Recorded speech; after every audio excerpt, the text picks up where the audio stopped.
Hello everybody ಎಲ್ಲರಿಗೂ ನನ್ನ ನಮಸ್ಕಾರ. ನಾನು ನಿಮ್ಮ ಐಶ್ವರ್ಯ. ಈ ವಿಡಿಯೋದಲ್ಲಿ ಇನ್ನರ್ ವರ್ಕ್‌ನಲ್ಲಿ ವರ್ಕೊಹಾಲಿಕ್ ಬಗ್ಗೆ ತಿಳ್ಕೊಳ್ಳೋಣ. ನಾವು ಯಾವಾಗ ವರ್ಕೊಹಾಲಿಕ್ ತರ ಅಂದ್ರೆ ಯಾವಾಗ್ಲೂ ಬರೀ ಕೆಲ್ಸ, ಸಂಪಾದನೆ, ಅಚೀವ್‌ಮೆಂಟ್ಸು, ಸೋಲ್ ಪರ್ಪಸ್ ಆಗಿರಬಹುದು. ಕಂಪ್ಲೀಟ್ಲಿ ನಾವು ನಮ್ಮ ಕೆಲಸಕ್ಕೆ ಅಂಟ್ಕೊಂಡ್ ಬಿಡ್ತೀವಿ. ಯಾವಾಗ್ಲೂ ಕೂಡ ಸಂಬಂಧಗಳನ್ನ ಮರ್ತು, ನಮ್ಮ ಟ್ವಿನ್ನನ್ನ ನಾವು ಬಿಟ್ಟು ಅಥವಾ ಅವರನ್ನ ಕಂಪ್ಲೀಟ್ಲಿ ಮರ್ತು, ಅವರಿಲ್ಲ ಅಂದ್ರೂ ನಾನು ಬದುಕಬಲ್ಲೆ ಅನ್ನುವಂಥ ಈಗೋಯಿಸ್ಟಿಕ್ ಮೈಂಡ್‌ಸೆಟ್ಟಿಂದ ಅಥವಾ ನೆಗ್ಲಿಜೆನ್ಸಿಯಿಂದ ಕೂಡ ಅಹಂಕಾರ ಅಥವಾ ಒಂದು ನೆಗ್ಲಿಜೆನ್ಸಿ ಅವ್ರಿರ್ಲಿ, ಇಲ್ದಲೇ ಇರ್ಲಿ, ಬರ್ಲಿ, ಬರ್ದಲೇ ಇರ್ಲಿ ನಾನು ಬದುಕಬಲ್ಲೆ ಅನ್ನುವಂಥ ಈಗೋಯಿಸ್ಟಿಕ್ ನೆಗ್ಲಿಜೆನ್ಸಿ 2 ಕೂಡ ಆಗತ್ತೆ. ಯಾವುದೇ ಒಂದು ರೀತಿಯಲ್ಲಿ ನೀವು ನಿಮ್ಮ ಪಾರ್ಟ್ನರ್‌ನ ಬಿಟ್ಟುಬಿಟ್ಟು ಸಂಪಾದನೆ ಮಾಡೋದಕ್ಕೆ ಹೊರಟ್ರೆ, ಖಂಡಿತ ಸಂಪಾದನೆ ಮಾಡಿದ್ದೆಲ್ಲ ಹೋಗಬಹುದು ಅಂತ ನಾನು ಹೇಳ್ತಾ ಇಲ್ಲ. ಖಂಡಿತ 100% ಹೋಗುತ್ತೆ. ಇದರಲ್ಲಿ ನನ್ನ ಒಂದು ಅನುಭವಗಳಿದೆ. ಕೆಲವರು ನನಗೆ ಕಾಲ್ ಮಾಡಿ ನನ್ನ ಸಜೆಷನ್ಸ್ ತಗೊಂಡಿದ್ದಾರೆ. ಅವ್ರದ್ದು ಕೂಡ ನಾನಿಲ್ಲಿ ಹೇಳ್ತಾ ಇದ್ದೀನಿ. ವಿಡಿಯೋ ಲಾಸ್ಟ್‌ವರೆಗೂ ನೋಡಿ. ಸಂಪೂರ್ಣವಾಗಿ ಸಂಪಾದನೆ ಅನ್ನೋದು ಲಾಸ್ ಆಗತ್ತೆ. ಯಾವುದೇ ರೀತಿಯಲ್ಲಾದ್ರೂ ಸರಿ ನೀವು ಏನನ್ನ ಅಚೀವ್ ಮಾಡಿದ್ದೀರಾ ನೇಮು, ಫೇಮು, ಸಕ್ಸಸ್ಸು, ಅಧಿಕಾರ, ಹಣ ಎಲ್ಲ ಕೂಡ ಕಂಪ್ಲೀಟ್ಲಿ ನಿಮ್ಮಿಂದ ಕಿತ್ಕೊಂಡು ಹೋಗೋದಕ್ಕೆ ಸ್ಟಾರ್ಟ್ ಆಗತ್ತೆ. ಕಂಪ್ಲೀಟ್ಲಿ ಯಾವಾಗ ನೀವು ವರ್ಕೊಹಾಲಿಕ್ ಆಗಿರ್ತೀರಾ ಅಲ್ಲಿವರೆಗೂ. ನಾವು ಎಷ್ಟೇ ಕಷ್ಟಪಟ್ಟು, ಎಷ್ಟೇ ಎಫರ್ಟ್ ಹಾಕಿ, ನಾನೆಲ್ಲ ಕರೆಕ್ಟಾಗೇ ಮಾಡಿದ್ದೀನಲ್ವಾ? ನನ್ನ ಕೆಲಸ ನಾನು ಫೋಕಸ್ಡ್ ಆಗಿ ಮಾಡಿದ್ದೀನಲ್ವಾ? ತುಂಬಾ ಜೆನ್ಯೂನ್ ಆಗಿ ಮಾಡಿದ್ದೀನಲ್ವಾ? ಅಂತ ಅನ್ಕೊಂಡ್ರೂ ಸಹ ಪ್ರಕೃತಿ ನೀನು ನಿನ್ನ ಪಾರ್ಟ್ನರ್‌ನ ಬಿಟ್ಬಿಟ್ಟು ಮಾಡ್ತಾ ಇದ್ದೀಯಾ? ನೀನು ಸಿಂಗಲ್ ಆಗಿದ್ಯಾ? ನಿನಗೋಸ್ಕರ ಆ ವ್ಯಕ್ತಿ ಅಲ್ಲಿ ಕಾಯ್ತಾ ಇದ್ದಾರೆ. ಅವ್ರಿಗೋಸ್ಕರ ನೀನು ಹೋಗಬೇಕು ಅನ್ನುವಂಥ ಸೈನ್‌ಗಳನ್ನ ನಾವು ಸಂಪಾದನೆ ಮಾಡಿರುವಂಥ ಹಣ, ಸಕ್ಸಸ್, ನೇಮು, ಫೇಮು ವಾಟೆವರ್ ಏನನ್ನೇ ಸಂಪಾದನೆ ಮಾಡಿದ್ರು, ಅದನ್ನ ಕಿತ್ಕೊಂಡು ನೀನು ಅಲ್ಲೂ ಫೋಕಸ್ಡ್ ಆಗಿರ್ಬೇಕು. ಪರ್ಸನಲ್ ಲೈಫ್, ಪ್ರೊಫೆಷನಲ್ ಲೈಫ್ ಎರಡನ್ನೂ ಬ್ಯಾಲೆನ್ಸ್ ಮಾಡ್ಬೇಕು ಅನ್ನೋಂಥ ಪಾಠ ಪ್ರಕೃತಿ ಕಲ್ಸತ್ತೆ. ಉದಾಹರಣೆಗೆ ಈಗ ನಾನು ಸಂಪಾದನೆ ಮಾಡ್ತಾ ಇದ್ದೀನಿ. ನನ್ನ ಟ್ವಿನ್ ಸಹ ಸಂಪಾದನೆ ಮಾಡ್ತಾ ಇದ್ದಾರೆ. ನಾನ್ ಸಂಪಾದನೆ ಮಾಡಿದಾಗ ಬರೀ ನಾನಿರ್ತೀನಿ. ಅದರಲ್ಲಿ ನನ್ನ ಫೆಮಿನೈನ್ ಎನರ್ಜಿ ಮಾತ್ರ ಇದೆ. ನನ್ನ ಟ್ವಿನ್ ಸಂಪಾದನೆ ಮಾಡ್ಬೇಕಾದ್ರೆ ಅವ್ರು ಮಾತ್ರ ಇದ್ದಾರೆ. ಅವರಲ್ಲಿ ಬರೀ ಮ್ಯಾಸ್ಕುಲೈನ್ ಎನರ್ಜಿ ಇದೆ ಅವರ ಸಂಪಾದನೆಯಲ್ಲಿ. ಆದರೆ ಇಬ್ಬರು ಸೇರಿ ಸಂಪಾದನೆ ಮಾಡಿದಾಗ ನಮ್ಮ feminine and masculine energy merge ಆಗೋದ್ರಿಂದ ಪ್ರಕೃತಿ ಪುರುಷ, ಸ್ತ್ರೀ ಪುರುಷ, ಗಂಡು ಹೆಣ್ಣು, yin and yang, Shiva Shakti merge ಆಗತ್ತೆ. ನಾವು ಮಾಡೋ ಸಂಪಾದನೆಯಲ್ಲಿ ಆಗಿರಬಹುದು, ನಾವು ಮಾಡುವಂಥ ಕೆಲಸದಲ್ಲಾಗಿರಬಹುದು. ನೆಕ್ಸ್ಟು ಅದು ಈ ರೀತಿಯಲ್ಲಿ ನಾವು ಸರಿ ಮಾಡ್ಕೊಂಡು ಹೋದ್ರೆ ನಮ್ಮ ಸಂಬಂಧ, ಅದು ನಮ್ಮ ಸೋಲ್ ಪರ್ಪಸ್‌ಗೆ ಕೂಡ ಹೆಲ್ಪ್ ಆಗಿ, ಸೋಲ್ ಪರ್ಪಸ್ ಅನ್ನೋದು ಮ್ಯಾಜಿಕಲ್ ರೀತಿಯಲ್ಲಿ ನಮ್ಮ ಲೈಫಲ್ಲಿ ಪ್ರತಿಯೊಂದು ಆಗ್ತಾ ಹೋಗುತ್ತೆ.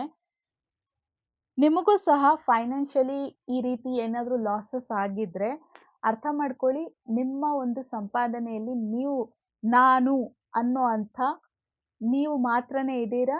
ನಿಮ್ಮ ಫೆಮಿನೈನ್ ಎನರ್ಜಿ ಇದೆ ಅಥವಾ ಮ್ಯಾಸ್ಕುಲೈನ್ ಎನರ್ಜಿ ಇದೆ. ಯಾವಾಗ ಟ್ವಿನ್ ಫ್ಲೇಮ್ ಗಂಡ ಹೆಂಡತಿ ಅಥವಾ ಗರ್ಲ್ ಫ್ರೆಂಡ್, ಬಾಯ್ ಫ್ರೆಂಡ್, ಯಾವಾಗ ನಿಮ್ಮ ಸೋಲ್‌ಮೇಟ್ ಆಗಿರಬಹುದು, ಟ್ವಿನ್ ಫ್ಲೇಮ್ ಆಗಿರಬಹುದು, ನಿಮ್ಮ ಈ ಜನ್ಮದಲ್ಲಿ ನಿಮ್ಮ ಪಾರ್ಟ್ನರ್ ಅಂತ ನೀವು ಯಾರನ್ನ ಬರ್ಕೊಂಡು ಬಂದಿದ್ದೀರಾ, ಅವರು ನಿಮ್ಮ ಕಾರ್ಮಿಕ್ ಆಗಿರ್ಬೋದು, ಸೋಲ್‌ಮೇಟ್ ಆಗಿರ್ಬೋದು, ಟ್ವಿನ್ ಫ್ಲೇಮ್ ಆಗಿರಬಹುದು. ಅವರ ಜೊತೆಯಲ್ಲಿ ಸಂಪೂರ್ಣವಾಗಿ ಪ್ರೇಮ ಸಂಬಂಧ ನಿಮ್ಗಿದೆ ಅಂತಂದು ಅವ್ರ ಜೊತೆಯಲ್ಲಿ ನೀವು ಮರ್ಜ್ ಆದಾಗ, ಅವ್ರ ಜೊತೆ ನಿಮ್ಮ ಸಂಪಾದನೆ ನೇಮು, ಫೇಮು, ಆರೋಗ್ಯ ಪ್ರತಿಯೊಂದು ಕೂಡ ಆ ಲೆವೆಲಲ್ಲಿ ಅಚೀವ್‌ಮೆಂಟ್ ಅನ್ನೋದು ಸಿಗತ್ತೆ.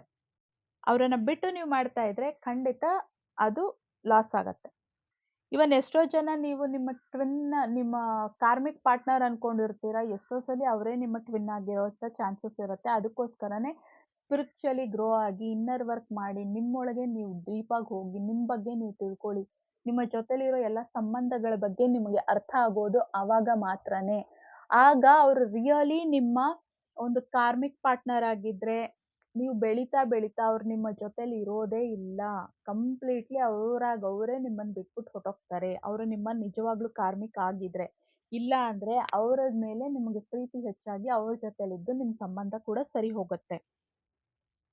ಅದನ್ ಬಿಟ್ಟು ನೀವು ನಿಮ್ಮ ಪಾರ್ಟ್ನರ್‌ನ ಬಿಟ್ಟು ನೀವು ಎಷ್ಟೇ ಸ್ಟ್ರಗಲ್ ಮಾಡಿದ್ರು, ಎಷ್ಟೇ ಕಷ್ಟಪಟ್ರುನು ಹೊಳೆನಲ್ಲಿ ಹುಣ್ಸೆಹಣ್ಣು ಹಿಂಡ್ದಂಗೆ ನೀವೆಷ್ಟೇ ಕಷ್ಟಪಟ್ರು ಅದಕ್ಕೆ ನಿಮಗೆ ಪ್ರತಿಫಲ ಅನ್ನೋದು ಸಿಗೋದಿಲ್ಲ. ಸೊ, ನೀವು ನಿಮ್ಮ ಟ್ವಿನ್ ಜೊತೆ ಸಪ್ರೇಷನಲ್ಲಿದ್ದೀರಾ, ಲವ್ ಫೇಲ್ಯೂರ್ ಆಗಿದೆ, ಅಥವಾ ಬಿಟ್ಟು ಹೋಗ್ಬಿಟ್ಟಿರ್ತಾರೆ. ನಿಮ್ಮ ಟ್ವಿನ್ ಯಾರು ಅಂತಾನೆ ನಿಮಗ್ ಗೊತ್ತಿಲ್ಲ. ಯಾಕೆಂದ್ರೆ ಸೆಲೆಬ್ರಿಟಿ, ನಾನ್ ಸೆಲೆಬ್ರಿಟಿ, ಸೆಲೆಬ್ರಿಟಿ ಯಾರಿರ್ತಾರೆ ಅವ್ರಿಗೆ ಅವ್ರ ಟ್ವಿನ್ ಯಾರು ಅನ್ನೋದೇ ಗೊತ್ತಿರೋದಿಲ್ಲ. ಮದ್ವೆ ಆಗೋಗಿದ್ದಾರೆ. ಒಬ್ರಿಗ್ ಮದ್ವೆ ಆಗಿದೆ, ಇನ್ನೊಬ್ರು ಸಿಂಗಲ್ ಇದ್ದಾರೆ. ಇಬ್ರಿಗೂ ಮದ್ವೆ ಆಗೋಗ್ಬಿಟ್ಟಿದೆ. ಯಾ ತುಂಬಾ ರೀತಿಯಾದಂಥ ಪ್ರಾಬ್ಲಮ್‌ಗಳಿರತ್ತೆ. ಆದರೆ ಪ್ರತಿ ಒಂದು ಪ್ರಾಬ್ಲಮ್‌ಗೆ ಸೊಲ್ಯೂಷನ್ ಕೂಡ ಇದೆ. ಸ್ಪಿರಿಚುಯಲಿ ಗ್ರೋ ಆಗ್ತಾ ಆಗ್ತಾ ಎನರ್ಜಿ ಲೆವೆಲ್ಸ್ ಚೇಂಜ್ ಆಗ್ತಾ ಆಗ್ತಾ ಎಂತೆಂಥ ಮ್ಯಾಜಿಕ್ಸ್ ಆಗತ್ತೆ ಗೊತ್ತಾ? ನಾನು ಒಂದು ಉದಾಹರಣೆ ಹೇಳ್ತೀನಿ. ಲಾಸ್ಟು 1 ಆರ್ 2 ಮಂತ್ಸ್ ಹಿಂದೆ ಒಬ್ರು ಕಾಲ್ ಮಾಡಿದ್ರು. ಅವರು ನನಗೆ 2 ವರ್ಷದಿಂದ ಏನೋ ಪರಿಚಯ ಇದ್ದಾರೆ. ಆಕೆ 30 ಪ್ಲಸ್ ಇದ್ದಾರೆ ಏಜು. ಅವ್ರ ಪರ್ಮಿಷನ್ ತಗೊಂಡೆ ನಾನು ಅವ್ರ ಇದನ್ನ ಹೇಳ್ತಾ ಇದ್ದೀನಿ. ಅವ್ರ ಹೆಸರೆಲ್ಲ ನಾನು ಹೇಳೋದಿಲ್ಲ. ಅವ್ರನ್ನ ಕೇಳ್ದೆ, "ನಿಮ್ ಸ್ಟೋರಿ ಹೇಳ್ಬೋದಾ?" ಅಂತ. ಹೇಳಿ ಅಂತ ಹೇಳಿದ್ರು. ಅದಕ್ಕೋಸ್ಕರ ಹೇಳ್ತಾ ಇದ್ದೀನಿ. ಅವ್ರ ಟ್ವಿನ್ನೇ ಅಂತೆ. ನೀವು ಕನ್‌ಫ್ಯೂಸ್ ಆಗಿದ್ದೀರಾ ಏನು ಅಂತ ಕೇಳ್ದೆ. ಇಲ್ಲ ನನ್ ಟ್ವಿನ್ನೇ ಅಂತಂದ್ರು. ಇಬ್ರು ಕೂಡ ಸಿಂಗಲ್ ಆಗಿದ್ರು. ಈಕೆ ತನ್ನ ಲೈಫ್‌ನಲ್ಲಿ ಬಂದ್ರು ಸಹ ಆತ ಆಕೆಯನ್ನ ಬಿಟ್ಬಿಟ್ಟು ಬೇರೆ ಮದುವೆ ಮಾಡ್ಕೊಂಡಿದ್ದಾರೆ. 1 ವರ್ಷದ ಹಿಂದೆ ಆಕೆ ನನಗ್ ಫೋನ್ ಮಾಡಿದ್ರು. ಲಾಸ್ಟ್ 1 ಆರ್ 2 ಮಂತ್ಸ್ ಹಿಂದೆ ನನಗ್ ಕಾಲ್ ಮಾಡ್ಬಿಟ್ಟು 1 ವರ್ಷ ಆದ್ಮೇಲೆ, ವರ್ಷದ ಒಳಗೆ ಆತನ್ಗೆ ಡೈವರ್ಸ್ ಆಗೋಯ್ತು. ಅವ್ರ ಹೆಂಡತಿ ಬಿಟ್ಟು ಹೋಗ್ಬಿಟ್ಟಿದ್ದಾರೆ ಅಂತ ಹೇಳ್ಬಿಟ್ಟು ನನಗ್ ಕಾಲ್ ಮಾಡಿದ್ರು. ನಾನು ಅವ್ರಿಗೆ ಮದ್ವೆ ಆಗೋಗಿದೆ ಅಂತ ಹೋದ ವರ್ಷ ಕಾಲ್ ಮಾಡಿದಾಗ, ಮದ್ವೆ ಆಗಿದೆ ಅಂದ್ರೆ ಅವ್ರ ಪಾಡಿಗೆ ಅವ್ರು ಬಿಟ್ಬಿಡಿ. ಅವ್ರ ಕರ್ಮ ಏನಿದೆಯೋ ಅನುಭವಿಸ್ಕೊಂತಾರೆ ಅಂತ ಅಂದ್ಬಿಟ್ಟು ನಾನು ಅವ್ರಿಗೆ ಸಜೆಸ್ಟ್ ಮಾಡಿದ್ದೆ. ಆಕೆ ಇನ್ನೂ ಸಿಂಗಲ್ ಆಗೇ ಇದ್ದು ಅವ್ರ ಕೆಲ್ಸ ಅವ್ರು ಮಾಡ್ಕೊಳ್ತಾ ಇದ್ರು. ಆಕೆ ಸಿಂಗಲ್ ಆಗಿದ್ದಿದ್ದ ಕಾರಣ ಆತನ ಲೈಫ್‌ನಲ್ಲಿ ಬಂದಂತ ಆಕೆ ಕೂಡ ಬಂದು ಇರೋದಕ್ಕಾಗ್ಲಿಲ್ಲ. ಡೈವರ್ಸ್ ಕೊಟ್ಟು ಹೋದ್ರು. ಲೀಗಲಿ ಡಿವೋರ್ಸ್ ಆಗಿಲ್ಲ. ಬಿಟ್ಬಿಟ್ಟು ಹೋಗಿದ್ದಾರೆ. ಡೈವರ್ಸ್‌ಗೆಲ್ಲ ನಡೀತಿದೆ ಅಂತ ಹೇಳಿದ್ರು. ಆ ರೀತಿಯಲ್ಲಿ ನಮ್ಮ ಪ್ರೀತಿ ಜೆನ್ಯೂನ್ ಆಗಿದ್ರೆ ನಮ್ಮ ಪಾರ್ಟ್ನರ್‌ನ ಲೈಫ್‌ನಲ್ಲಿ ಇನ್ಯಾರು ಬರೋದಕ್ಕೆ ಚಾನ್ಸೇ ಇಲ್ಲ. ಬಂದವರು ಕೂಡ ಉಳಿಯಲ್ಲ, ಹೊರ್ಟೋಗ್ತಾರೆ. ರಿಯಲಿ ಅವ್ರು ಕಾರ್ಮಿಕ್ಯ ಆಗಿದ್ರೆ ಯಾವುದಾದ್ರೂ ರೀತಿಯಲ್ಲಿ ಅವರು ಹೊರ್ಟೋಗ್ಬಿಡ್ತಾರೆ. ಆದ್ರೆ ನೀವು ಇನ್ನೂ ಅವ್ರಿಗೆ ನೀವು ಎಷ್ಟೇ ವರ್ಷ ಆದ್ರೂ, ಏನೇ ಪ್ರಾಬ್ಲಮ್ ಆದ್ರೂ ನೀವು ಅವ್ರ ಜೊತೆಲೇ ಇದ್ದೀರಾ, ಅವ್ರನ್ನ ಬಿಟ್ಟೋಗೋ ಮನಸ್ಸಿಲ್ಲ ಅಂದ್ರೆ ಖಂಡಿತ ಅವ್ರು ನಿಮ್ಮ ಟ್ವಿನ್ ಫ್ಲೇಮೇ ಆಗಿರ್ತಾರೆ. ಯಾಕೆಂದ್ರೆ ನಮ್ಮ ಕರ್ಮಗಳು ಕಳೀತಾ, ನಮ್ಮ ಎನರ್ಜಿ ಎಕ್ಸ್‌ಚೇಂಜ್ ಆಗ್ತಾ ಆಗ್ತಾ ಕಾರ್ಮಿಕ್ ಎನರ್ಜಿಲಿ ಇದ್ದವರು ಸೋಲ್‌ಮೇಟ್ ಎನರ್ಜಿನಲ್ಲಿರೋ ಟ್ವಿನ್ ಫ್ಲೇಮ್ ಎನರ್ಜಿಗೆ ಕನ್ವರ್ಟ್ ಆಗ್ತಾರೆ. ಅವರೇ ನಿಮ್ಮಲ್ಲಿ ರಿಯಲ್ ಟ್ವಿನ್ ಆಗಿದ್ರೆ. ಇಲ್ಲ ಅಂದ್ರೆ ಅವ್ರು ಖಂಡಿತ ನಿಮ್ಮನ್ನ ಬಿಟ್ಟು ಹೋಗ್ತಾರೆ ಯಾವುದಾದ್ರೂ ರೀತಿಯಲ್ಲಿ. ಅಥವಾ ಟ್ವಿನ್ಸ್ ಮಧ್ಯ 3ನೇ ವ್ಯಕ್ತಿ ಬಂದ್ರು ಈ ರೀತಿ ಅವರು ಬಂದವರು ಹಂಗೆ ತಾವಾಗೆ ಹೊರ್ಟೋಗ್ಬಿಡ್ತಾರೆ. ಸೊ ಅದಕ್ಕೆ ಈ ರೀತಿ ಎಷ್ಟೋ ಮ್ಯಾಜಿಕ್ಸ್ ಆಗತ್ತೆ. ಸೊ ಇಬ್ರಿಗೂ ಮದ್ವೆ ಆಗಿದ್ರೆ ಈ ವರ್ಷದಲ್ಲಿ ನೀವು ವರ್ಕ್ ಮಾಡಿ ಆಸ್ ಎ ಗುಡ್ ಫ್ರೆಂಡ್ ಜೊತೆಲಿರಿ. Ah, good friend, friendly move ಆಗ್ತೀವಿ ಅಂತ ಹೇಳ್ಬಿಟ್ಟು ಅದಕ್ಕೆ ಇನ್ಯಾವ್ದ್ಯಾವ್ದೋ ಬಣ್ಣಗಳನ್ನ ಕಟ್ಬೇಡಿ. ನನಗಿವೆಲ್ಲ ಅರ್ಥ ಆಗೋದೂ ಇಲ್ಲ. ಗುಡ್ ಫ್ರೆಂಡ್ ಅಂದ್ರೆ ಒಂದು ಹುಡುಗ ಫ್ರೆಂಡು, ಹುಡುಗಿ ಫ್ರೆಂಡ್ ಹೇಗಿರ್ತಾರೋ ಹಂಗೆ. ಫಿಸಿಕಲ್ ಎಲ್ಲ ನೀವು ಆಗೋದ್ರಲ್ಲಿ ಆ ಥರದ್ದೆಲ್ಲ ನೀವು ಈ ಒಂದು ಪವಿತ್ರವಾದ ಪ್ರೇಮದಲ್ಲಿ ಕಲ್ಮಶಗಳನ್ನ ನೀವು ಸೇರ್ಸೋದಕ್ಕೆ ಏನಾದ್ರೂ ಟ್ರೈ ಮಾಡಿದ್ರಿ ಅಂತಂದ್ರೆ, ನೀವು ನಿಮ್ಮ ಯಾರ್ ಜೊತೆ ಮದ್ವೆ ಆಗಿರ್ತೀರಾ, ಅವ್ರಿಗೆ ನೀವು ಮೋಸ ಮಾಡ್ದಂಗಾಗತ್ತೆ. ಇಲ್ದಲೇ ಇರೋ ನೆಗೆಟಿವ್ ಕರ್ಮಗಳನ್ನ ಕಟ್ಕೊಳ್ತೀರಾ. ಇರೋದ್ರ ಜೊತೆ ಇನ್ನೂ ಅನುಭವಿಸ್ತೀರ. ಕರ್ಮಗಳು ಭಗವಂತನೇ ಬಿಟ್ಟಿಲ್ಲ, ಸಾಮಾನ್ಯ ಮನುಷ್ಯನ ಬಿಡತ್ತಾ? ಸ್ವಲ್ಪ ಯೋಚನೆ ಮಾಡಿ. ಕರ್ಮಗಳನ್ನ ಕಟ್ಕೊಂಡು ಇಲ್ದಿರೋದೆಲ್ಲ ಮಾಡಕ್ ಹೋಗ್ಬೇಡಿ. ಅಕಸ್ಮಾತ್ ನೀವು ಸ್ಪಿರಿಚುವಲಿ ಗ್ರೋ ಆಗಿದ್ದೀರಾ ಅಂತಂದ್ರೆ ಅದ್ರಲ್ಲೂ ಕೂಡ ಮ್ಯಾಜಿಕ್ಸ್ ಆಗುವಂತ ಚಾನ್ಸಸ್ ಇದೆ. ಇಬ್ರಿಗೂ ಮದ್ವೆ ಆಗಿದ್ರೆ ಈ ಜನ್ಮ ಅಲ್ಲ ಅಂದ್ರೆ ಮುಂದಿನ ಜನ್ಮಕ್ಕೆ ನೀವು ಹಾಕೊಳ್ಬೋದು. ಇಲ್ಲ ನನ್ಗೆ ಈ ಜನ್ಮದಲ್ಲೇ ಬೇಕು ಅಂತ ಹೇಳಿ ನಿಮ್ಮೇಲೆ ನೀವು ಅಷ್ಟ್ರ ಮಟ್ಟಿಗೆ ವರ್ಕ್ ಮಾಡಿದ್ರೆ ಅದ್ರಲ್ಲೂ ಕೂಡ ಮ್ಯಾಜಿಕ್ಸ್ ಆಗ್ಬೋದು. ಯಾರ್ ಲೈಫಲ್ಲಿ ಏನಾಗುತ್ತೆ ಗೊತ್ತಿಲ್ಲ. ಕೆಲವ್ರಿಗೆ ಒಬ್ರು ಸಿಂಗಲ್ ಇರ್ತಾರೆ, ಒಬ್ರು ಮದ್ವೆ ಆಗಿದೆ ಅಂತಂದ್ರೆ ಲಿಟ್ರಲಿ ಅವ್ರ ಲೈಫ್‌ನಲ್ಲೂ ಮ್ಯಾಜಿಕ್ ಆಗುವಂತ ಚಾನ್ಸಸ್ ಇದೆ. ಯಾರ್ಯಾರ ಲೈಫಲ್ಲಿ ಏನೇನ್ ಮ್ಯಾಜಿಕ್ ಆಗುತ್ತೆ ಗೊತ್ತಿಲ್ಲ. ಸ್ಪಿರಿಚುಯಾಲಿಟಿಲಿ ಮ್ಯಾಜಿಕ್ಸ್ ಅನ್ನೋದು ನನ್ನ ಲೈಫಲ್ಲೇ ನಾನು ಎಷ್ಟೊಂದ್ ನೋಡಿದೀನಿ. ಹೆಜ್ಜೆ ಹೆಜ್ಜೆಗೂ ನಾನು ಅದನ್ನ ಅನುಭವ ಮಾಡಿರೋದ್ರಿಂದ 100% ಹೇಳ್ಬಲ್ಲೆ. ಯಾವ್ದಾದ್ರು ರೀತಿಯಲ್ಲಿ ನಿಮ್ಮ ಲೈಫ್‌ನಲ್ಲಿ ಒಂದು ದಾರಿ ಅನ್ನೋದು ಖಂಡಿತ ಸಿಗತ್ತೆ. ಇಬ್ರು ಮನೆಯವ್ರು ಒಪ್ಕೊಳ್ಬಹುದು. ನಿಮ್ಮ ಹಳೆ ಪಾರ್ಟ್ನರ್ ಕೂಡ ಒಪ್ಕೊಂಡು ನಿಮ್ಮ ಪ್ರೀತಿಯನ್ನ ಅವರೇ ಲೀಗಲಿ ಡೈವರ್ಸ್ ಕೊಟ್ಟು ಅವರೇ ನಿಂತು ಮದುವೆ ಮಾಡ್ಬೋದು. ಮದುವೆ ಆಗಿ ಅದ್ರಲ್ಲಿ ಮಕ್ಕಳಿದ್ದಾರೆ ಅಂದ್ರೆ ಆ ಮಕ್ಕಳು ಸಹ ಒಪ್ಕೊಂಡು ಮದುವೆ ಮಾಡಬಹುದು. ಏನು ಬೇಕಿದ್ರೂ ಆಗಬಹುದು.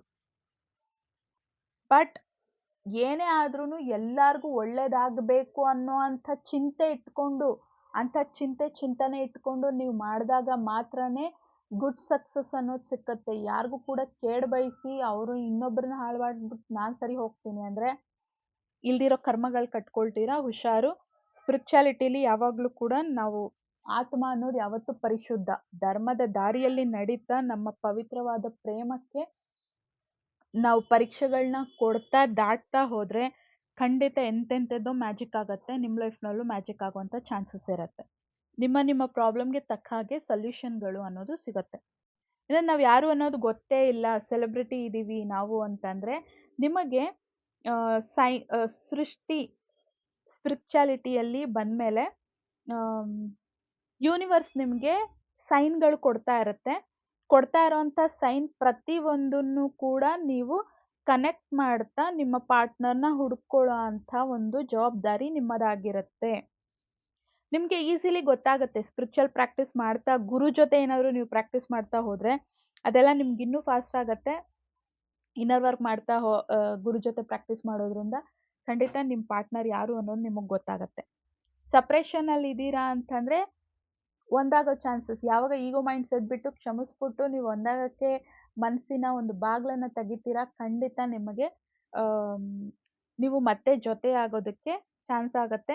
ಮದುವೆ ಆಗಿಲ್ಲ ಅಂದ್ರೆ ಖಂಡಿತ ಮದುವೆ ಆಗಿ ಜೊತೆಲಿದ್ದು ಚೆನ್ನಾಗಿ ಪರ್ಸನಲ್ ಲೈಫ್ ಮತ್ತೆ ಪ್ರೊಫೆಷನಲ್ ಲೈಫ್ ಎರಡನ್ನೂ ಬ್ಯಾಲೆನ್ಸ್ ಮಾಡಿ. ಮದುವೆ ಆಗಿಲ್ಲ ಅಂತಂದ್ರೆ ಆಲ್ರೆಡಿ ಹೇಳಿದ್ದೀನಿ. ನಾನು ಈ ವಿಡಿಯೋ ಈ ಟಾಪಿಕ್ ತಗೊಳ್ಳೋದಕ್ಕೆ ಕಾರಣ ಏನು ಅಂತಂದ್ರೆ ಒಂದೇ ಸಮ ಫೈನಾನ್ಸ್ ಬಗ್ಗೆನೇ ಬರ್ತಿದೆ ನನಗೆ. ಲಾಸ್ಟ್ ಒಂದು 2 ಮಂತ್ಸಲ್ಲಿ ಒಬ್ರು ಕಾಲ್ ಮಾಡಿದ್ರು ನನಗೆ. ಮೇಡಮ್ ನಾನು ಸಿಂಗಲ್ ಇದ್ದೀನಿ. ನನ್ನ ಹುಡುಗಿಗೆ ಮದುವೆ ಆಗ್ಬಿಟ್ಟಿದೆ. ಅವರು ನಾನು ಬಿಟ್ಬಿಟ್ಟೆ, ಮದುವೆ ಆಗಲಿಲ್ಲ. ಅದಕ್ಕೋ ಏನೋ ಗೊತ್ತಿಲ್ಲ, ನಾನು ಸಂಪಾದನೆ ಮಾಡ್ತಾ ಇರೋದು ಯಾವುದೂ ನನಗೆ ಕೈಗೆ ಹತ್ತುತ್ತಾ ಇಲ್ಲ. ಎಷ್ಟೊಂದು ಪ್ರಯತ್ನ ಮಾಡ್ತಾ ಇದ್ದೀನಿ, ಸಂಪಾದನೆ ಕೈಗೆ ಹತ್ತುತ್ತಾ ಇಲ್ಲ ಅಂತ ಅವ್ರು ಹೇಳಿದ್ರು. ಮೊನ್ನೆ ನನ್ನ ಫ್ರೆಂಡ್ ಕಾಲ್ ಮಾಡಿ ಕಾಲ್ ರೀಡಿಂಗ್ ತಗೊಂಡ್ಳು ಅವಳು. ಅವಳು ಸಹ ಕೆಲಸದಲ್ಲಿ ಚೆನ್ನಾಗಿ ಸೆಟಲ್ ಆಗಿದ್ದೆ. ಆಮ್, ಈಗ ಸಂಪಾದನೆ ಆಗ್ತಾ ಇಲ್ಲ. ತುಂಬಾನೇ ಪ್ರಾಬ್ಲಮ್ ಆಗ್ತಿದೆ. ಕೆಲಸದಲ್ಲೂ ಪ್ರಾಬ್ಲಮ್ ಆಗ್ತಿದೆ, ದುಡ್ಡಲ್ಲೂ ನನಗೆ ಪ್ರಾಬ್ಲಮ್ ಆಗ್ತಿದೆ ಅಂತ ಹೇಳಿ ಅವಳು ಕಾಲ್ ಮಾಡಿದ್ಲು. 2020ನಲ್ಲಿ ಒಬ್ಬಾಕೆ ನನಗೆ ಕಾಲ್ ಮಾಡಿದ್ರು, ಒಂದು ಹುಡುಗಿ. ಟ್ವಿನ್ ಫ್ಲೇಮ್ ಜರ್ನಿನಲ್ಲಿ ಸಪ್ರೇಷನ್ ಬಂದಿದೆ, ಈ ಥರ ಆಗಿದೆ ಅಂತ ಹೇಳಿ ಇವರೆಲ್ಲ ನನ್ನ ಚಾನಲಿಂದಾನೇ ಸಿಕ್ಕಿರೋದು. ನನ್ನ ಕಾಂಟ್ಯಾಕ್ಟ್ ನಂಬರ್ ತಗೊಂಡು ನನಗೆ ಕಾಲ್ ಮಾಡಿ ಹೇಳಿದ್ದು. ಅದಾದ್ಮೇಲೆ ಆಕೆ ಕೂಡ ಕಂಪ್ಲೀಟ್ಲಿ ಸಪ್ರೇಷನಲ್ಲಿ ಇದ್ದೀವಿ, ನಾನೊಬ್ಬಳೇ ಈಗ ಬದುಕಬೇಕು ಅಂತ ಹೇಳಿ ಕಂಪ್ಲೀಟ್ಲಿ ಕರಿಯರ್ ಫೋಕಸ್ಡ್ ಆಗಿ ಸಂಪಾದನೆ ಮೇಲೆ ಫೋಕಸ್ ಆಗಿದ್ದಕ್ಕೆ 1 ವರ್ಷ ಆ ಥರ ಫೋಕಸ್ ಆಗಿದ್ದಿದ್ದಕ್ಕೆ ಫೈನಾನ್ಷಿಯಲಿ ಕರಿಯರಲ್ಲಿ ಇಷ್ಟೊಂದು ಫೋಕಸ್ಡ್ ಆಗಿದ್ದಾಳೆ ಅಂತ ಸೃಷ್ಟಿ ಅಲ್ಲಿಂದನೂ ತೆಗೆದುಹಾಕಿದೆ. ಸಿಕ್ಕಿದ ಜಾಬ್ ಹೋಗಿದೆ. ಒಳ್ಳೆ ಕಡೆ ಕೆಲಸ ಸಿಕ್ಕಿತ್ತಂತೆ, ಆ ಜಾಬ್ ಹೋಗಿದೆ. ಆಮೇಲೆ ಕಂಪ್ಲೀಟ್ಲಿ ಸ್ಯಾಲ್ರಿ ಫೈನಾನ್ಷಿಯಲ್ ಪ್ರಾಬ್ಲಮ್ ಬಂದು ಸೇವಿಂಗ್ಸ್ ಕೆಲಸ ಹೋಗಿದ್ರಿಂದ ಫೈನಾನ್ಷಿಯಲಿ ಕೂಡ ಲಾಸ್ ಆಗಿ ಮತ್ತೆ ಯಾವಾಗ ಆಕೆ ಆತನನ್ನ ಕನೆಕ್ಟ್ ಆಗೋದಕ್ಕೆ ಇದು ಮಾಡಿದ್ರು, ಕರಿಯರ್ ಫೋಕಸ್ ಜೊತೆಯಲ್ಲಿ ಸ್ಪಿರಿಚುವಲ್ ಪ್ರಾಕ್ಟೀಸು ಮತ್ತೆ ಅವರ ಟ್ವಿನ್ ಮೇಲೂ ಸಹ ಫೋಕಸ್ ಮಾಡಿದ್ದಕ್ಕೆ ಎಲ್ಲ ಪ್ರಾಬ್ಲಮ್ ಸಾಲ್ವ್ ಆಗಿ ಫಸ್ಟ್ ಟ್ವಿನ್ ಫ್ಲೇಮ್ 2022ನಲ್ಲಿ ಕಾಲ್ ಮಾಡಿ ಹೇಳಿದ್ಲು ಆ ಹುಡುಗಿ, ನಮ್ಮಿಬ್ರಿಗೂ ಮದುವೆ ಆಯಿತು. ಇಬ್ರು ಸಿಂಗಲ್ ಇದ್ರು. ಇಬ್ರು ಮನೇಲೂ ಒಪ್ಪಿಕೊಂಡು ನಮಗೆ ಮದುವೆ ಆಯಿತು ಅಂತ ಹೇಳಿದ್ಲು. ನಾನು ಸಹ ಕೆಲವೇ ವರ್ಷಗಳಲ್ಲಿ ಲಕ್ಷಗಳು ಸಂಪಾದನೆ ಮಾಡಿದೆ. ನನ್ನ ಲೆವೆಲ್‌ಗೆ ತಕ್ಕ ಹಾಗೆ. ನಮ್ಮ ಫ್ಯಾಮಿಲಿನಲ್ಲಿ ನನ್ನಷ್ಟು ಯಾರು ಕೂಡ ಇವತ್ತವರೆಗೂ ಸಂಪಾದನೆ ಮಾಡಿಲ್ಲ. ಅಷ್ಟ್ರ ಮಟ್ಟಕ್ಕೆ ಸಂಪಾದನೆ ಮಾಡಿದೆ. ಇದನ್ನ ನಾನು ಸಂತೋಷದಿಂದ ಹೇಳ್ಕೊಳ್ತಾ ಇದ್ದೀನಿ. ನಾನು ಸಂಪಾದನೆ ನನ್ನ ನೆತ್ತಿಗತ್ತಿ ಅಹಂಕಾರ ಆಗಿ ಅದನ್ನು ಚೂರೇ ಚೂರು ನೆತ್ತಿಗತ್ತಿ ಕಂಪ್ಲೀಟ್ಲಿ ಎಲ್ಲ ಕಳ್ಕೊಂಡು ಅದಕ್ಕೆ ತುಂಬಾನೇ ಕಾರಣಗಳಿತ್ತು. ಅದೆಲ್ಲ ಯಾಕೆ ನನ್ನ ಫೈನಾನ್ಸ್ ಇಷ್ಟು ಲಾಸ್ ಆದೆ, ನಾನು ಅಷ್ಟು ಜೆನ್ಯೂನ್ ಆಗಿ ಪ್ರತಿಯೊಂದು ರೂಪಾಯಿ ಆಲ್ಮೋಸ್ಟ್ ನಾನು ಧರ್ಮಬದ್ಧವಾಗೇನೆ ನಾನು ಸಂಪಾದನೆ ಮಾಡಿದ್ದೆ. ಸಾಲ ಕೊಟ್ಟು ಬಡ್ಡಿ ತಗೊಳ್ತಾ ಇದ್ದಿದ್ದು ಕೂಡ ನ್ಯಾಯ ಬಡ್ಡಿನೇ ಆಗಿತ್ತು. ಆದ್ರೂ ಸಹ ಎಲ್ಲ ಕಳ್ಕೊಂಡೆ. ಅರೆ ನನಗೆ ಫೈನಾನ್ಸ್ ಮೇಲೆ ತುಂಬಾ ಸಾಲ ಕೊಟ್ಟಿದ್ದು ಒಂದು, ಎಷ್ಟು ಜನ ಮೋಸ ಮಾಡಿದ್ರು ಸಹ ಹೋಗ್ಲಿ ಬಿಡು ಪಾಪ, ಹೋಗ್ಲಿ ಬಿಡು, ಕೊಟ್ಟವ್ರ ಹತ್ರ ಕೇಳೋದಕ್ಕೂ ನನ್ಗಿಷ್ಟ ಆಗಲ್ಲ. ಯಾಕೆಂದ್ರೆ ನಾನು ಯಾರ ಹತ್ರನಾದ್ರೂ ಇಸ್ಕೊಂಡಿದ್ರೆ ನಿಂಗೆ ಕೊಟ್ಟಿಲ್ಲ ಅಂತ ಕೇಳಿಸ್ಕೊಳ್ಳೋಳಲ್ಲ ನಾನು. ವ್ಯವಹಾರದಲ್ಲಿ ಯಾವಾಗ್ಲೂ ಕೂಡ ಹೇಳಿದ ಟೈಮಿಗೆ ಮುಂಚೆ ಕೊಟ್ಟು ವ್ಯವಹಾರ ಅನ್ನೋದನ್ನ ಉಳಿಸ್ಕೊಂಡಿದ್ದೀನಿ. ಆದ್ರೆ ನನಗೆ ಯಾರು ಕೊಟ್ಟಿದ್ದಾರೆ ಅವರೆಲ್ಲ ನನಗೆ ನಾಮ ಹಾಕ್ತಾ ಹೋದ್ರು. ಹೋಗ್ಲಿ ಬಿಡು ಚೆನ್ನಾಗ್ ಸಂಪಾದನೆ ಬರ್ತಾ ಇದೆಯಲ್ಲ ಅಂತ ಇಗ್ನೋರ್ ಮಾಡ್ತಾ, ಮಾಡ್ತಾ ಹಣವನ್ನ ಇಗ್ನೋರ್ ಮಾಡಿದ್ದಕ್ಕೆ ನೀನು ತುಂಬಾ ದಾನ ಧರ್ಮ ಮಾಡ್ತೀಯ, ತುಂಬಾ ಸಹಾಯ ಮಾಡ್ತೀಯ, ಕೊಟ್ಟಿದ್ದ ಸಾಲ ಕಷ್ಟಪಟ್ಟು ದುಡ್ಡು ಕ ಸಂಪಾ ನೀನ್ ಕಷ್ಟಪಟ್ಟು ಸಂಪಾದನೆ ಮಾಡಿರೋ ದುಡ್ಡನ್ನ ಕೇಳೋದಕ್ಕೂ ಸಹ ನಿನ್ಗೆ ಇದಿಲ್ಲ ಹೋಗ್ಲಿ ಬಿಡು ಅಂತ ಎಲ್ಲ ಬಿಟ್ಬಿಟ್ಟೆ. ನೀನು ಹೋಗ್ಲಿ ಬಿಡು ಅಂತ ಬಿಟ್ಟಿದ್ದಕ್ಕೆ ನಿನ್ ಹತ್ರ ಇದ್ದಿದ್ ದುಡ್ಡೆಲ್ಲ ಹೋಗಿದ್ದು ಅಂತ ನನಗ್ ಗೊತ್ತಾಗಿದ್ದು. ಆಮೇಲೆ ನಮ್ಮಮ್ಮ ಹ್ಮ್ ನಾನು ಇದ್ದಿದ್ ನೋಡ್ಬಿಟ್ಟು, ಯಾವಾಗ್ಲೂ ನೀನ್ ಎಲ್ಲಾರ್ಗೂ ಕೊಡ್ತಾ ಇದ್ದೆ, ಈಗ ನೀನೇ ಬೇರೆಯವ್ರ ಹತ್ರ ಇಸ್ಕೊಳಂಗ್ ಆಗಿದ್ಯಾ? ನೋಡು ಯಾವಾಗ್ಲೂ ಹೋಗ್ಲಿ ಬಿಡು ಅಂತ ಎಲ್ಲಾರ್ಗೂ ಹಂಗ್ ಬಿಟ್ಬಿಟ್ಟು, ಅತಿಯಾಗಿ ಎಲ್ಲ ಫ್ರೀ ಫ್ರೀ ಅಂತ ಮಾಡ್ಬಿಟ್ಟು, ಎಲ್ಲಾರ್ಗೂ ನೀನು ಸಹಾಯ ಅಂತ ಮಾಡ್ಕೊಂಡು, ಬಿಟ್ಕೊಂಡ್ ಬಂದಲ್ಲ. ನೋಡು ಇವತ್ತು ನಿನ್ನತ್ರನೇ ಇಲ್ಲ ಅಂತ ಅಂದಾಗ, ನಾನ್ ಟ್ರೀಟ್ಮೆಂಟ್ ತಗೊಂಡಿದ್ದು ಕೂಡ ಬಡತನದಿಂದ ಅಬಂಡೆನ್ಸ್ ಮೈಂಡ್‌ಸೆಟ್‌ಗೆ ಬರೋದಕ್ಕೋಸ್ಕರ.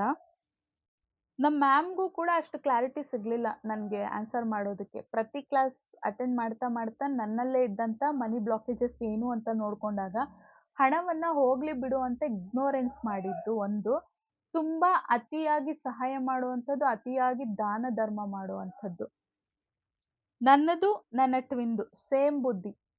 ದಾನ ಧರ್ಮ ಕೂಡ ಅದ್ರಿಂದಾನೇ ನನಗ್ ಗೊತ್ತಾಗಿದ್ದು, ಲಿಮಿಟೇಷನ್ಸ್ ಅಲ್ಲಿ ಇರ್ಬೇಕು ಅನ್ನುವಂಥದ್ದು. ಮುಂದಿನ ವಿಡಿಯೋಗಳಲ್ಲಿ ನಾನು ಅದನ್ನು ಕೂಡ ಹೇಳ್ಕೊಡ್ತೀನಿ. ನಾನು ಇಷ್ಟು ಇನ್ನರ್ ವರ್ಕ್ ಮಾಡ್ತಾ ಇದ್ದೀನಲ್ಲ, ಇನ್ನೂ ಯಾಕೆ ನಾನು ಅನ್ಕೊಂಡಿದ್ದು ಆಗಿಲ್ಲ ಅಂತಂದಾಗ, ಮೊನ್ನೆ ತಾನೇ ನನ್ಗೆ ಇನ್ನೊಂದು ರೀಲ್ ಸಿಕ್ತು. ಅದ್ರಲ್ಲಿ ಶಿವಶಕ್ತಿ ಅರ್ಧನಾರೀಶ್ವರ ಸ್ವರೂಪ ಡ್ಯಾನ್ಸ್ ಮಾಡ್ತಾ ಇರೋದು ಈಶ್ವರ ಪಾರ್ವತಿ ಫೋಟೋ ಇತ್ತು.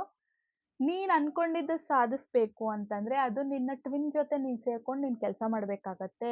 ಆ ಒಂದು ನಿಮ್ಮಿಬ್ಬರ ಒಂದಾಗೋದ್ರಿಂದಾನೇ ನೀನು ನಿನ್ನ ಸೋಲ್ ಪರ್ಪಸ್‌ಗೆ ಹೋಗಕ್ಕಾಗೋದು ಅನ್ನೋಂಥದ್ದು ರೀಲ್ ಸಿಕ್ತು. ಯಾಕೆಂದ್ರೆ ಸೃಷ್ಟಿ ಹಿಂಗೆ ನಮ್ಗೆ ಹಿಂಟ್‌ಗಳನ್ನ ಕೊಡೋದು. ಆ ಲಾಸ್ಟ್ ಒಂದು 6 ಮಂತ್ ಮುಂಚೆ ಅನ್ಸುತ್ತೆ. Last year 21 days manifestation challenge ಅಂತ ಒಂದು ಮ್ಯಾನಿಫೆಸ್ಟೇಷನ್ ಕ್ಲಾಸ್ ಅಟೆಂಡ್ ಮಾಡಿದ್ದೆ. ಅದರಲ್ಲಿ 3 ವಾರ 3 ರೀತಿ ಹೇಳ್ಕೊಟ್ರು. ಮೊದಲನೇ ವಾರ ಫಿಸಿಕಲ್ ಫಿಟ್‌ನೆಸ್ ಬಗ್ಗೆ, 2ನೇ ವಾರ ನಮ್ಮ ಸಂಬಂಧಗಳ ಬಗ್ಗೆ, 3ನೇ ವಾರ ನಮ್ಮ ಫೈನಾನ್ಸ್ ಬಗ್ಗೆ ಅನ್ನುವಂಥದ್ದಿತ್ತು. ಫಿಸಿಕಲ್ ಫಿಟ್‌ನೆಸ್ ಅನ್ನುವಂಥದ್ದು ನಾನು ಫಿಸಿಕಲಿ ಫಿಟ್ ಆಗ್ತಾ ಇದ್ದೀನಿ. ನನ್ನ ಎಕ್ಸರ್ಸೈಸ್ ಆಗ್ಲಿ, ಡಯಟ್ ಆಗ್ಲಿ ಪ್ರತಿಯೊಂದು ಕೂಡ ಹೆಲ್ದಿ ಲೈಫ್ ಸ್ಟೈಲ್ ನಾನು ಅಡಾಪ್ಟ್ ಮಾಡ್ಕೊಂಡಿದ್ದೀನಿ, ಬದುಕ್ತಾ ಇದ್ದೀನಿ. Physically I am almost fit. ನನ್ನ ಆರೋಗ್ಯ ಸುಧಾರಿಸ್ತಾ ಇದೆ, ಚೆನ್ನಾಗಾಗ್ತಾ ಇದ್ದೀನಿ. ಓಕೆ. ಸೆಕೆಂಡು ಸಂಬಂಧಗಳು. ಸಂಬಂಧಗಳಲ್ಲಿ ಅದ್ರಲ್ಲಿ ನನ್ಗೆ ಹೇಳ್ಕೊಟ್ಟಿದ್ದು, ಯಾರ ಜೊತೆನೂ ಸಹ ನಮ್ಗೆ ದ್ವೇಷ, ಕೋಪ ಅಂಥದ್ದು ಯಾವ್ದೂ ಇರಬಾರ್ದು. ಪ್ರತಿಯೊಬ್ರ ಜೊತೆ ನಮಗೆ ಸ್ನೇಹ ಸಂಬಂಧ ಇರ್ಬೇಕು ಅಂತ. ನನಗೆ ನಮ್ಮನೇಲೆ ಕೆಲವ್ರ ಮೇಲೆ ಕೋಪ ಇತ್ತು. ಅವ್ರನ್ನೆಲ್ಲ ಈಸಿಯಾಗಿ ಕ್ಷಮಿಸ್ಬಿಟ್ಟೆ. ಫೈನಲಿ ನನ್ನ ಟ್ವಿನ್ ಮೇಲೆ ನನಗ್ ಕೋಪ ಇದ್ದಿದ್ದು. ಕಂಪ್ಲೀಟ್ಲಿ ಅವ್ರನ್ನು ಕ್ಷಮಿಸ್ಬಿಟ್ಟು ಪಾಸ್ಟ್ ಈಸ್ ಪಾಸ್ಟ್. ಆಗಿದ್ ಆಗೋಗಿದೆ.